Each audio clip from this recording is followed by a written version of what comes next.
Kemba Walker scores 60 but Jimmy Butler hits game winner with .03 and Sixers win. Was putting on a "how dare you leave me off your list of top free agents next summer" kind of show in Charlotte, dropping 60 on Philadelphia while, and trying to stop him. It was a virtuoso performance. And then Jimmy Butler did this. This is why the Sixers wanted Butler, or at least one reason. When it got to the end of games, Joel Embiid cannot really create his own shot. Ben Simmons can create, but his lack of shooting has defenders playing off him and daring him to take jumpers while clogging the lane. Can create a little, but that's not what he does. It is what Butler lives for. And it's not the only big play he made late. Look at this block and save on Walker to set up the game winner. The Wizards are 5-11, and are on track to pay the luxury tax. This might call for extreme measures, like trading or, as the Washington Wizards season spirals, the franchise has started to deliver teams an impression that every player on their roster, including all-star guards John Wall and Bradley Beal, is available to discuss in trade scenarios, league sources told ESPN.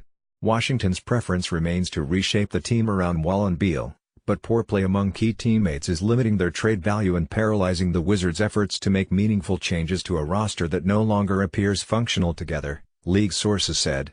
In other words, the Wizards are finally acting rationally. There's no good enough reason they should have refused to discuss Wall and Beal trades before.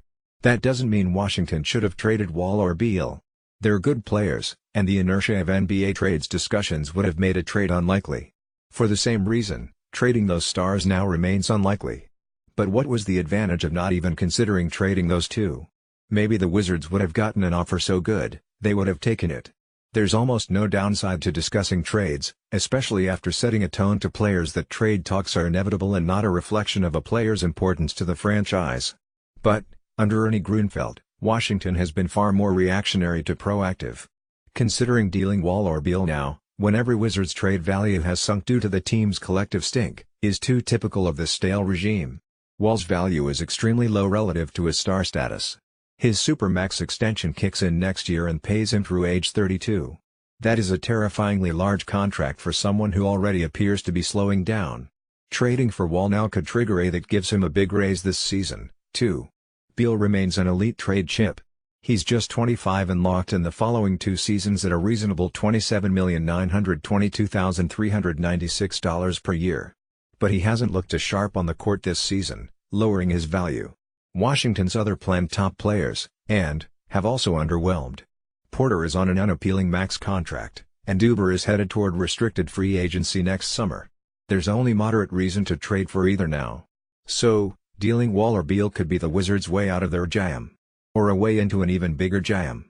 It's unclear where Houston Rockets forward will finish the season this year, and nobody has stepped up to complete a deal with Daryl Morey for the aging superstar.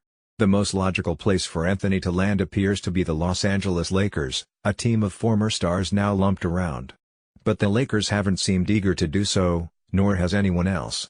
Jokes around the league about where Anthony could go have been plenty, and one of the most popular refrains is that Carmelo should go to the Golden State Warriors to get his first ring. It's a ridiculous supposition on its face, but after the Warriors signed, it oddly doesn't seem completely out of the question. However, according to the undefeated's Mark J. Spears, Golden State is not considering Carmelo.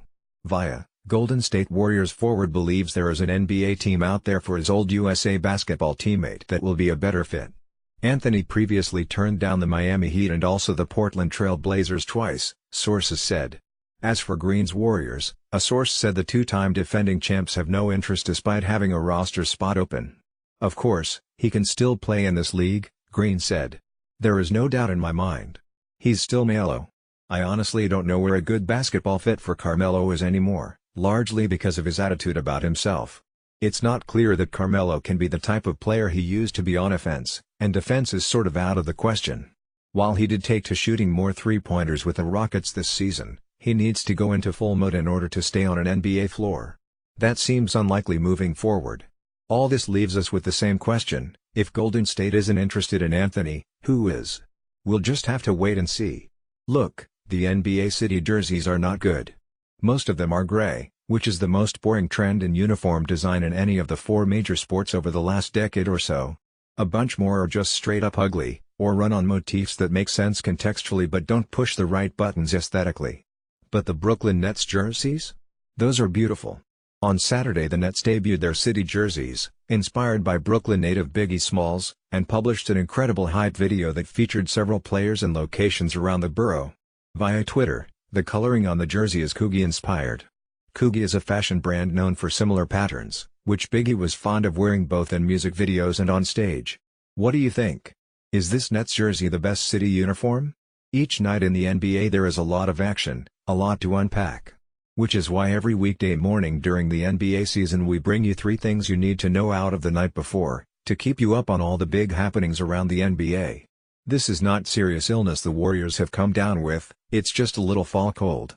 Come April, when the chance to three-peat is on the line, the Warriors will be the Warriors again. Don't doubt that.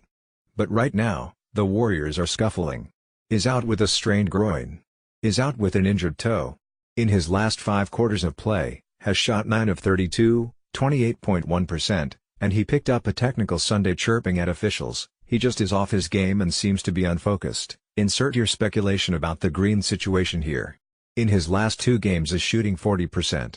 On Sunday in San Antonio, neither even got the chance as the Spurs handled the Warriors without much trouble 104-92. With that, the Warriors went 0-3 on a road trip for the first time with Steve Kerr as coach, and they are 2-5 in their last 7. In those 7 games, the Warriors are allowing 112.7 points per 100 possessions, the second worst defense in the league during that stretch. On the other end of the floor, the ball is sticking on a fence. I've had a dream run for 4.5 years, Kerr said. We've had such a charmed existence the last 4 seasons. So, yeah, of course, this is the toughest stretch we've been in. This is the real NBA. We haven't been in the real NBA the last few years. We've been in this dream.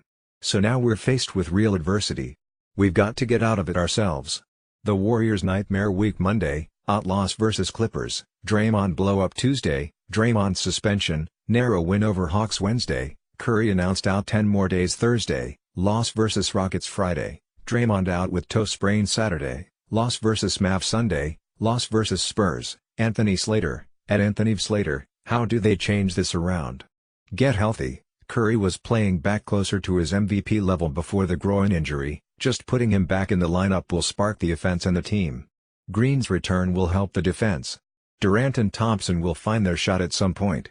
Beyond that, the Warriors just need to get out of their own heads. While everyone around the NBA can talk about how they are on a cakewalk to a title, the reality is they are going to have to work for it. There are good teams in their way. That said, we aren't even to Thanksgiving yet. If the NBA season is a marathon, we are just 5.1 miles into it. It is far too early to think the Warriors are in any real trouble, or more unlikely, that they are going to make a trade and break things up. Ownership said that is not happening.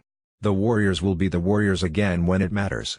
Right now, they are facing some adversity, and that's probably good for them looking ahead towards the playoffs. Better to be tested than not.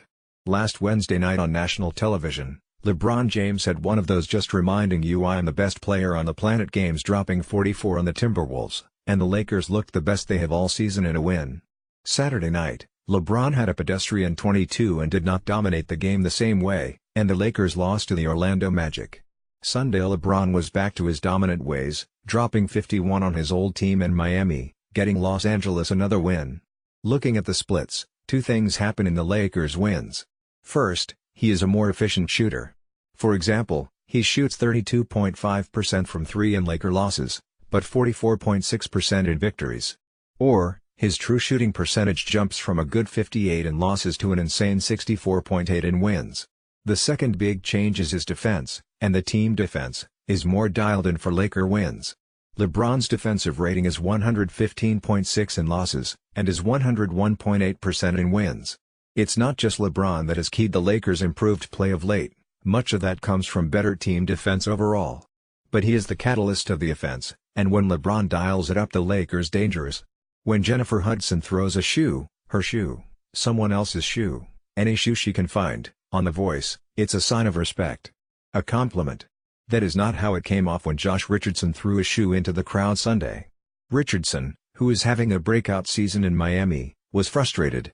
Very frustrated with the foul calls. He felt he didn't get one on a dunk attempt, then with his shoe off he fouled LeBron, with the team not winning, with the knot in his shoelace that would not come out, and with Eric Spoelstra subbing him out to get the shoe fixed and to calm down. So Richardson launched his shoe into the crowd. That's an automatic ejection. Richardson can break out the checkbook, too. A $25,000 fine is coming. But if he wants, Richardson can just tell the league office he was offering LeBron a compliment by throwing his Nikes into the crowd. Not going to work, but he can try.